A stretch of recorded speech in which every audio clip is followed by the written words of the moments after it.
प्रसन्न दिसते. मी मी प्रसन्न नसते कधी दादा. दादा तुम्ही काहीतरी समजूत करून घेतली मनाची. मी कधीतरी तुम्हाला उदासवाणी दिसले आहे का? पण दिसते तशी असतेच असं वाटत नाही म्हणजे काळजी वाटते. दादा दादा दादा हे काय सत्य होती. अगं मान देवाच्या गळ्यात घालायची असते, माणसाच्या नाही. देवापेक्षा तुमच्यासारखे देव माणसंच मला पूज्य वाटतात दादा. तुझी आहे जा. मुळी होते आता शहाणी झाले म्हणा. बरं बाई शहाणी झाली. सत्य होती ही दुसरी मान कोणासाठी? ओळखा पाहू. महाराज शंतनूच्या स्वागतासाठी. दादा दादा आता मात्र तुम्हीच पुढे झालात असं म्हणायला पाहिजे हो. अहो तुम्हाला मी देव मानलं म्हणजे जगातल्या सगळ्याच पुरुषांची काही देवालय स्थापना नाही केली तुम्ही. मी तुला जातो. तुझं मनच मला कळेल असं झालं.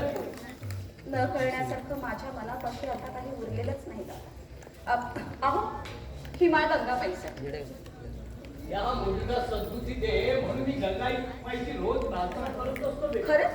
मग आता गंगामाईपाशी मला सुद्धा काहीतरी मागितलंच पाहिजे ना दादा. काय म्हटलं नाही? दादांना रात्रभर फार झोपते. बोली तुझं लग्न होऊन तू आपल्या घरी गेल्याशिवाय या अगं बाई खरंच? मग आता तुम्हाला झोप लागावी यासाठी तरी मला माझा नवरा लवकर शोधला पाहिजे. काय जरुरी? दारी येतात त्यांची संभावना नीट केलीच तरी. अहो दारात चोगवा मागायला पुष्कळ बैरागी तडी तापशी आणि भिक्षेकरी देखील येतात. म्हणून मी काय शिक्षा करायच्या आणि बैराग्याबद्दल विचार करते. माझ्या ध्यानात तरी तेवढंच आहे हा बाबा.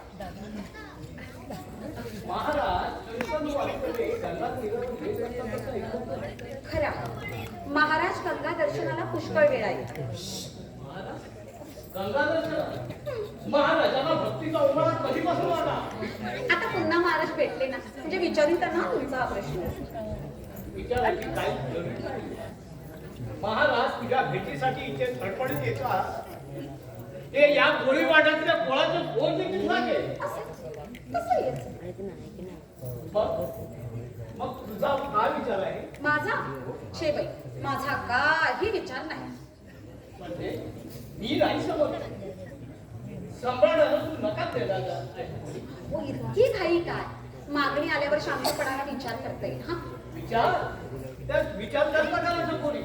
सौदा पडला तर हो म्हणेल, नाही पडला तर नाही म्हणेल. कसला शब्द वापरला?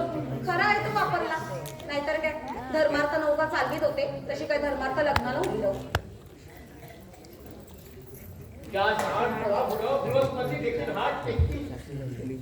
टेकले तर टेकू दे.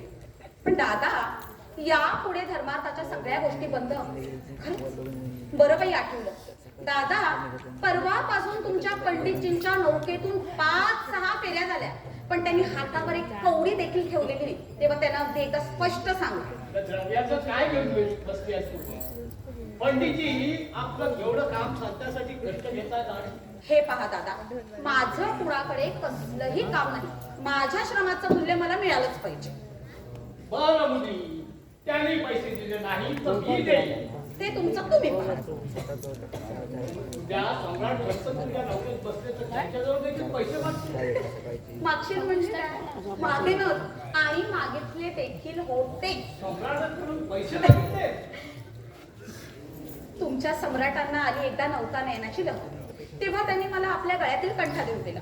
मी स्पष्टच सांगितलं मला नको तुमचा कंठा, मला माझ्या नौकेच्या फेरीचे पैसे द्या. आणि सम्राटाने पैसे दिले. एवढे मोठे सम्राट आणि त्यांच्याकडे पैसेच नव्हते दादा. धन्य आहे तुझ्या लहानपणाची पोरी, धन्य आहे.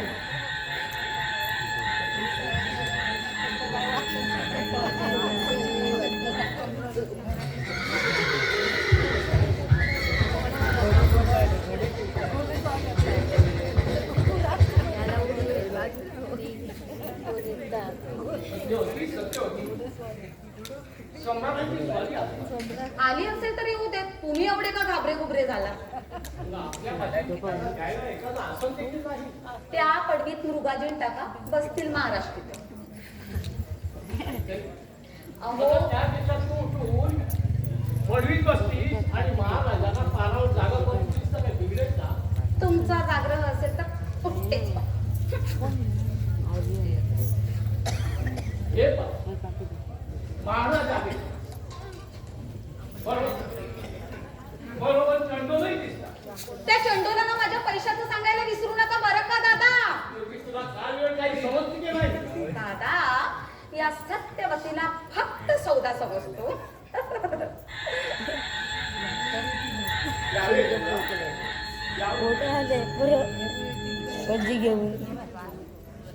महाराजांना आपण या कुटीत पाय घेऊन झाडून या दासराजाला धन्य केलं. आपली निरंतर सेवा करण्यास हा दासांचा सुद्धा आहे. बरा महाराज काही विशेष हेतू मनात धरून तुझ्या दारी भेटीसाठी आले आहेत. महाराजांची कोणती आज्ञा भार पडताना या सेवकात धन्यताच वाटत. दिवरा तुझ्या कन्येचे सत्यवतीचे विधीपूर्वक पाणीग्रहण महाराज करू इच्छितात. ही लावण्यवती तू महाराजांना अर्पण करावी अशी त्यांची इच्छा आहे. हे राजा, आपली मागणी ऐकून कोणत्या दिशाला कृतार्थ वाटलं?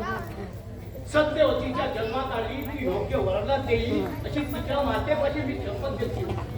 आपल्यासारखा पुण्यश्लोक पराशक्ती सम्राट माझ्या कन्येत वर म्हणून लागतोय या पद्धतीचं मन भाग्याचं कोणतं? थांबा दादा इतक्यात शब्द देऊ नका.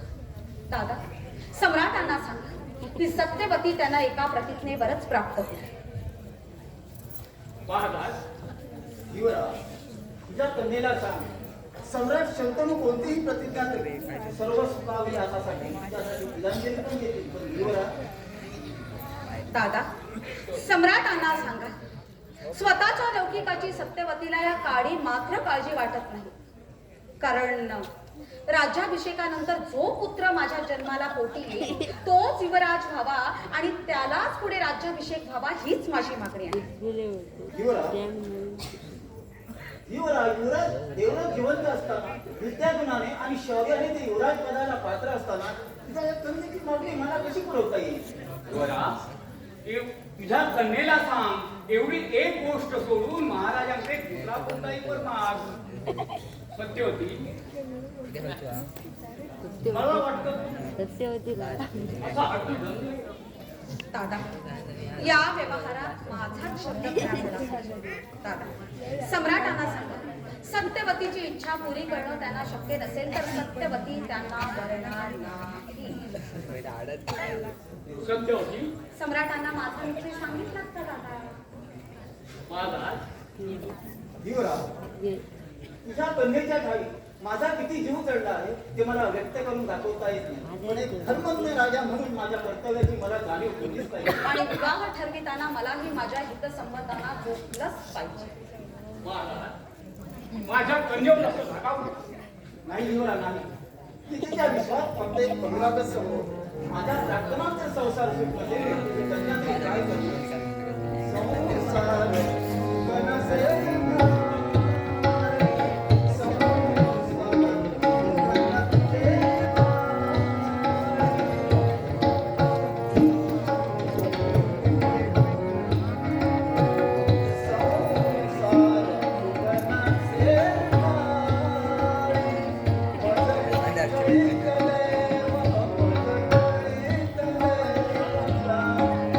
Thank you.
केला तरी सरस्वती कशी सुटणार?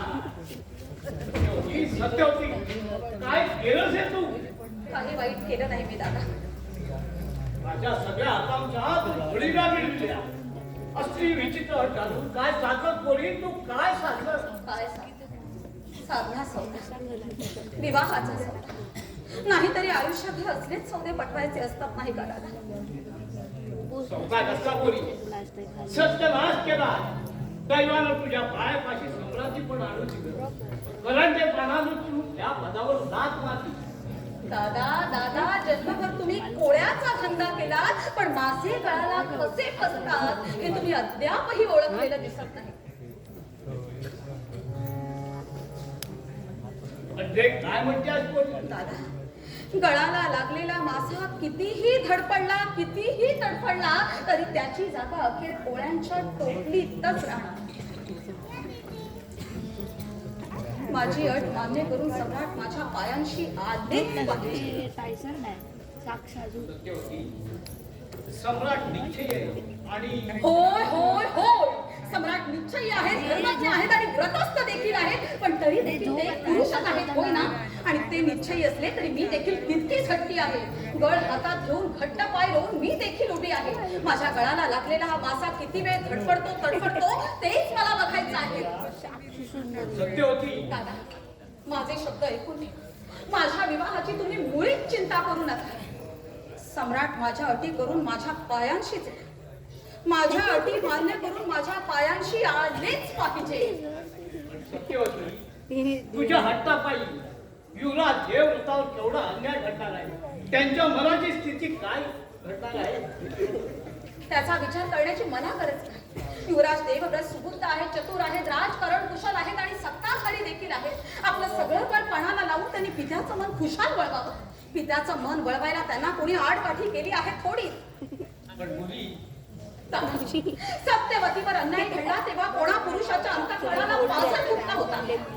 माझा 10 दिवसांचा पोटचा गोळा आपण आपल्या हातानं गंगा किनारी नेऊन ठेवला. त्यावेळी दादा, माझ्या मनाची काय स्थिती होईल याचा तरी आपण विचार केला होता का? पत्नी होऊन पतीशिवाय, माता होऊन मुलाशिवाय हे मंत्रसिद्ध कौमार्य मी निर्मिती आहे. त्याची लाज, त्याची खंत कुणा एका तरी पुरुषाच्या अंतःकरणाला झोपली होती का? तू म्हणतेस ते खरं आहे.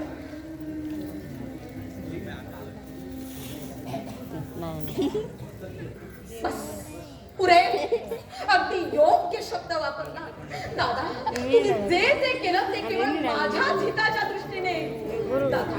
म्हणूनच या सत्यवतीपाशी आता ती हिताची दृष्टीच तेवढी उरली आहे. सत्य होती. स्वतःच हा देखील एक मोठा विचित्र सौदा आहे. शरीराचा सौदा, मनाचा सौदा आणि स्वहिताचा देखील सौदा. आणि पुन्हा एकाचा सौदा पटवायचा म्हणजे दुसरा कुणीतरी